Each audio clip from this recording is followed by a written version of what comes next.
G'day YouTube. Today I'd like to have a bit of a talk about magical thinking and casting spells and rain dancing and Christian power of prayer and praying for rain and other topics that your average agnostic, scientific, psychological commentator tends to either dismiss out of hand or run away from even thinking about. Now, I never really paid much attention to the idea of rain dancing until after I'd paid a heap of money, $40,000, for the title deed, making me responsible personally for all the life on 40 hectares, 100 acres. And then there was a drought, you know, the big 10-year drought that hit Australia. So it was, in my mind, at least partly my responsibility to intercede, to voice the desires and the wants of all the life on this landscape, to articulate it, you see, because I'd paid to be responsible. It was my bit of dirt. It was my job to try and keep it going as best as I could. My theory is that if I don't own the mineral rights and I don't own the airspace rights and I don't own the water rights, what I do own is the right to kill everything alive if I can make a profit out of it, or if I've got enough money to waste and I can afford to go broke doing it. So therefore, when it doesn't rain and my place becomes a bushfire fuel bomb, it's my responsibility to do what I can. So I thought, and I investigated, and I'd seen that the people who pray for rain sitting in a church with a waterproof roof, they seem to have a pretty bad style of a drought. And I looked around, and lo and behold, out of nowhere, on the floor of the forest, I found what can only be described as a magic wand. Now, it had been formed by nature in the sense that once upon a time the tree had just about died, the branch had died, and then when it rained the tree had come back to life, and that particular branch had not rejuvenated, so the leaves of the branch beside it had polished the bark off the dead branch. And behind me there's a eucalyptus tree. I'll just pause it for a second, and hopefully the telephoto is going to be good enough to show you what I'm on about. This is actually a coppice that's been sucker bashed about 150 years ago, and each of the two central trunks has died in a drought, and sticking up the centre of there is the dead skeleton of the two inner trunks. So this country grows tubular trees. It's a result of what's happened here. That is a branch that didn't get radial regrowth going along it, and it sticks out as a remnant showing the story. And it all looks great from a satellite, but it's not a solid tree. You can't cut it down and sawmill it. It's tubular regrowth. Here we have the magic wand in question, and as you can see, it is in fact a Bobby Dazzler. It's been polished, the entire length of it, and oiled by the eucalyptus oil in the leaves that the wind was using to polish it. It's got cross guards.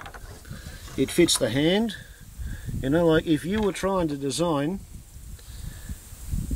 a magic wand to suck somebody into thinking that they were a wizard, you couldn't get any better than this. So, during the drought in 1994, I started walking out carrying that and having a little bit of a talk to every cloud I saw in the sky that seemed to be upwind. And I would mention to the creator of the universe that in that cloud there was hundreds or thousands or maybe tens of thousands of tons of water. And all that had to happen for the plants and the animals and the soil for which I was responsible to be given a drink was for the creator of the universe to fiddle with the pressure and the temperature of bees' dick, not much at all. And that cloud would drift over my place and drop some water. And I started doing this at the same time that the surrounding community were lining up in their church and praying for rain. And guess what? By the end of November 1994, the 100 acres I was responsible for, where I was using a homegrown rainmaking ceremony, my little 100 acres had had 130% of its long-term November monthly average of rainfall. And everybody else, they got to keep their drought until the 25th of December 1994, and you can go and check the rainfall records on that. That's when the drought broke, on Christmas Day. But my drought had broken a month and a half, 2 months earlier, when I started making up my very own rain-making ceremony. It appears that it doesn't matter what you say or how you say it or who you try to say it to, it's the thought that counts. It's the faith that asking will cause the receiving. Okay, now, sympathetic magic is the sort of thing that goes on when a hunter finds the spoor of the prey that they're tracking. So they take the arrow that they hope to kill the prey with, and they rub the arrow head on the spoor of the prey, whether it's a track or whether they actually rub their arrowhead on a turd that's been done by the prey. It doesn't really matter. What they're doing is they are giving the spirit of the arrow the scent of the prey.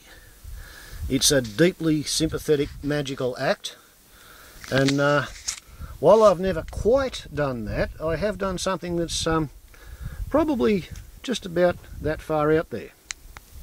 Now, I'm not much of a hunter. I've only got 4 arrows.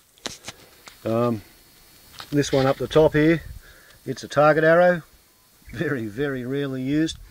Underneath that is an aluminium shaft broadhead, which has never actually been fired. It was given to me by somebody who bought it and never got around to using it. This one here is the first arrow of mine which ever actually killed a feral trespassing sheep, and it has been spliced once. Now when I say spliced, I mean that when I break the shaft, I actually repair it. Right? So the arrow head, which knows how to kill, gets put back on to the shaft, which has tail feathers that know how to guide the head to where the kill is. Here is my most experienced arrow, and as you can see, it's killed a sheep and it's been through 2 pigs and it's got 4 splices. Right? It's been spliced and respliced and respliced and then respliced again, because this is an experienced killer of an arrow head. It knows how to find what I let it loose for. Right? Now that's what's called sympathetic magic. Right? You don't actually go casting a spell and carrying on, but you use the stuff that knows what it's doing. Now, just for those of you who wonder how you get to think like this, this is a hand-carved handle of honey locust, which is a noxious feral pest, and it's on the Bowie knife that my grandmother gave me for Christmas when I was 6 years old in 1967. So yeah, some people are just raised that way. Of course, there's another way of doing magic. It's called negative sympathetic magic, and for negative sympathetic magic, it's a bit like somebody who wants it to rain goes and mixes a batch of concrete and pours the concrete and sits by the concrete, and as they watch the rain come down on the concrete and they have to run around like a mad-ass blue-tailed fly looking for a tarpaulin to cover the wet concrete so the concrete doesn't get fucked up by the rain, all the while they're secretly smiling because they wanted their vegetable garden to get a watering from the Creator, and that's why they mix concrete, to break the drought. Okay, now I have a variety of this. It's called the Raining Chainsaw Dance, and behind me, round about now, you can see a wheelbarrow. It's upside down, okay? That's what's under the wheelbarrow. Right? It's my stock of firewood. It's because I don't need any rain very desperately at the moment. I had 14 millimetres of rain only a few days ago. I got 5,500 litres in my rainwater storage, and I'm fairly happy because my driveway is just about dried out after being super saturated at Christmas time. But if I really wanted to make it rain, the first thing I'd do is burn all this firewood so that I have no dry firewood. And after I've got no dry firewood, when I decide, okay, it's warm weather, in a couple of days I'll go and cut myself some wood, it'll start to rain. And I'll use what firewood I've got left to keep myself going in the theory that the rain won't last for very long. And finally, eventually, when I want it to stop raining, that's when I go out there with a chainsaw, wearing chaps and a helmet, and I cut firewood in the rain, and I load firewood in the rain, and I bring the wet firewood in the rain back to the place of storage, and I bring it back in the wheelbarrow, and I neatly stack the wet firewood, and I put the wheelbarrow on top of it, and I take an armload of wet firewood into the hut, where I've got the pot belly burning, using the very, very last of the dry firewood from before the rain started, because I wanted it to start raining. And then I use the radiant heat from the bottom of the pot belly to dry the water out in the wet firewood, and just about the time I get a day's worth of recently wet kiln dried firewood ready to go, that's when the bloody rain stops, right? That's negative sympathetic magic. And then there's another kind of comparison that you can do. If you go and talk to the local Aboriginal tribal elders, if they realise that you're not making fun of them, they might teach you the local traditional rainmaking ceremony. So, having been taught the local traditional rainmaking ceremony, I had the opportunity to compare doing a local tribal rain dance, the Kamilaroi rain dance, or Gumuroi, northern eastern Kamilaroi, versus the rainmaking ceremony that I had personally made up, using the magic wand which the creator of the universe had spent, I don't know, probably 40 or 60 years manufacturing through a process of tubular regrowth. And this shows exactly the process of the heartwood, the sapwood and the bark of a secondary branch, where one side has been polished off and the other side remains not quite as eroded.